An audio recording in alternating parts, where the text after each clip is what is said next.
kulanti wacan oo wanaagsan saaxiibada qiimaha badan halkan waa Bulsh Sports TV markaan waxaad ku soo dhawaataan wararkii ciyaaraha qodobada ay hayana waxaa kamid ah analka oo yiri N'Golo Kante ayaa u qalma balanta oro Paulo Unacho oo ka tagay Kenge Redis oo ku dhawaaqday saxiixa Lodbat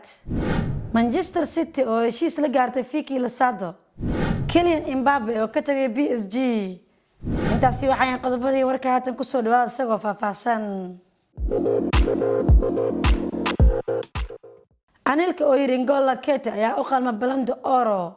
ciyaaryahanka qadka dhexe ee Faransiiska ayaa u qalma abaalmarinta shakhsiyadeed ee maaha kabtanka Argentina iyo Barcelona sida uu sheegay maamulaha Ocean Stars maamulaha xulka qaranka Soomaaliyeed Saciid Cabdi Heebe ayaa u andacooday in N'Golo Kante uu u qalmo ku guuleysiga 2021 Ballon d'Or uusan ku guuleysan Lionel Messi oo 34 jir ah ayaa u soo muuqday mid kamid ah hogaamiyaasha ugu cadcad ee ku guuleysan doona abaalmarinta shakhsiga ah maadaama kuwa kala duwan ay la tartamayaan ayaa wadada ka baxeen kadib markii ay dalalkooda ay ka hareen Euro 2020 inkastoo ay Barcelona u adkaysatay xilli ciyaareedkii yaraa ee 2020 ilaa 2021 kabtanka xulka Argentina wuxuu ku faanaa 33 gool iyo 13 caawin tartamada oo dhan taas oo ka dhigaysa inuu yahay kan ugu cadcad inuu ku guuleysto abaalmarinta markii toddobaad Paulo Unacho oo ka tagay Kenge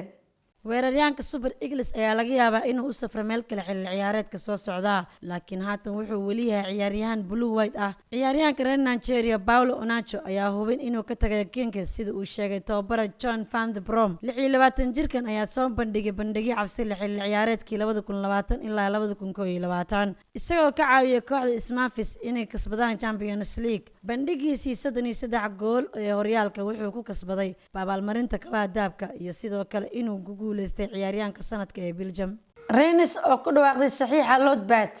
qodobkaasi waxa eegaya Xasan Maxamed Cumar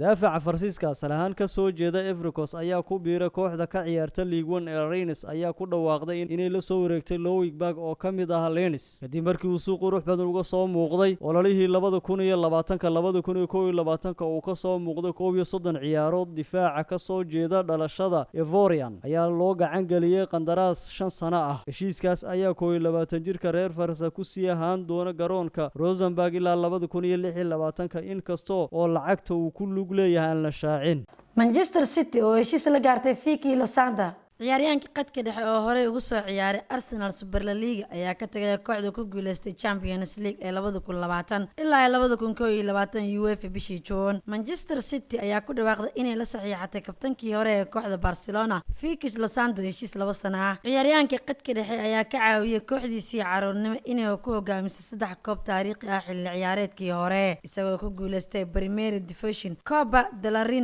iyo UEFA Women's Champions League iyadoo garaacday Man City wareega 8 ee tartanka Losada ayaa markaa u yeeratay waqti 5 sano ah oo ay la shaqeynaysaa naadiga bishii June taasi oo noqonaysa tii afraad oo ay la gashay Catalanis kadib markii ay soo martay da'yarta waxayna haatan ku laabatay England halkaasi oo ay hore ugu soo ciyaartay Arsenal Kylian Mbappe oo ka tagay PSG